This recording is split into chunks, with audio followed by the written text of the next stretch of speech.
30 ans qu'il shoote sans relâche, toujours empreint de la même passion. Rien pourtant ne prédestinait Maurice Robex à devenir photographe, mais parfois le hasard écrit de belles histoires. J'ai commencé la photographie incidemment à l'occasion du tournage d'un documentaire pour la marque Nikon qui lançait une caméra Super 8. Et j'étais grouillot, j'étais va chercher. Et comme j'ai bien été chercher, et les sandwichs et les cafés, les dirigeants de Nikon m'ont offert un Nikormat.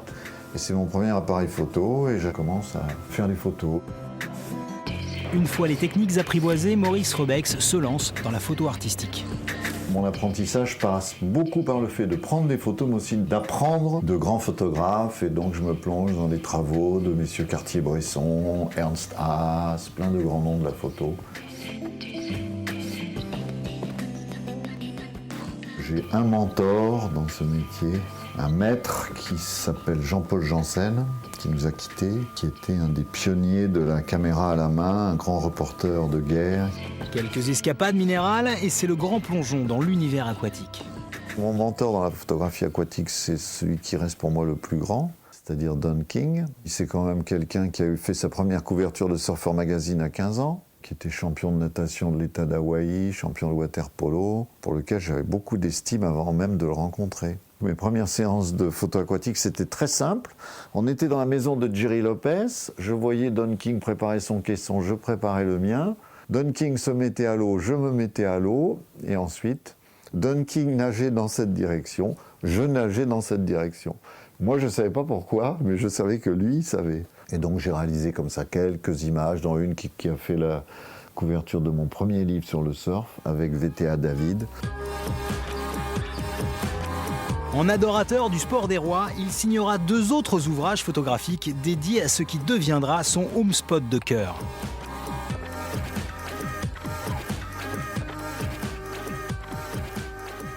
Je suis connu pour une prédilection pour l'archipel d'Hawaï. C'est là-bas que j'ai le plus œuvré, même s'il m'est arrivé de photographier du surf ailleurs, au Mexique, à Fidji, que sais-je. C'est un lieu qui m'a initié à quelque chose que je ne connaissais pas. Donc j'ai appris, je suis devenu qui je suis en partie là-bas, au contact des gens, au contact de la culture, mais aussi au contact de ces îles, de ce qui en transpire. Son endroit favori, Maka'a, le berceau hawaïen du surf de grosses vagues. On rentre dans le shore break à Maka'a, il y a comme un bruit de champagne, et puis l'ambiance générale.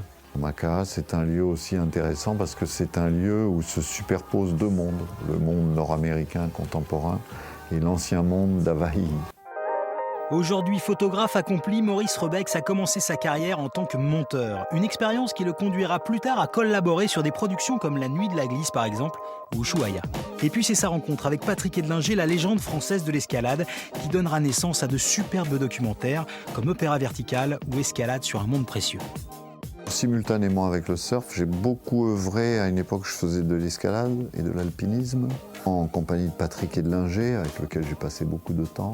Donc on a voyagé ensemble, on faisait beaucoup de vidéos et aussi pas mal de photographies, ou les prises de vue en paroi.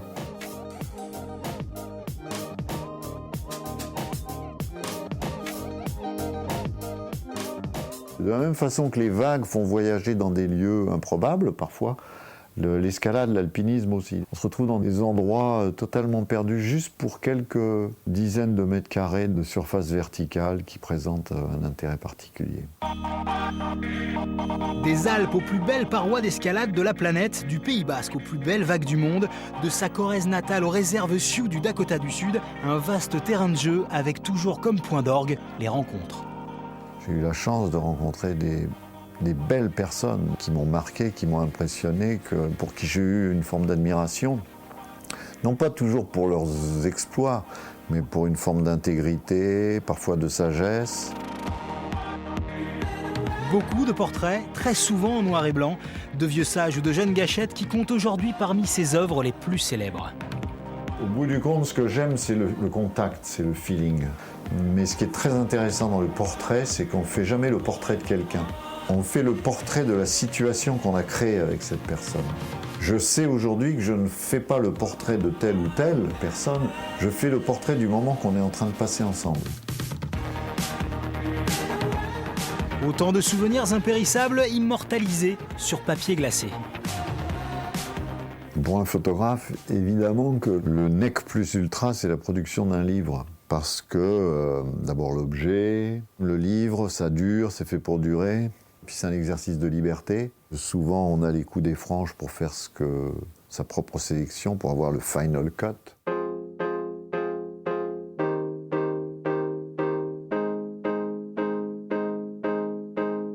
Pour moi, la source d'inspiration principale dans mon travail, c'est la transmission, c'est le partage. La photographie, c'est un art de la mémoire et de la mémoire restituée. On mémorise des choses, des lieux, des gens et on les restitue au regard d'autres. C'est un peu le côté magique.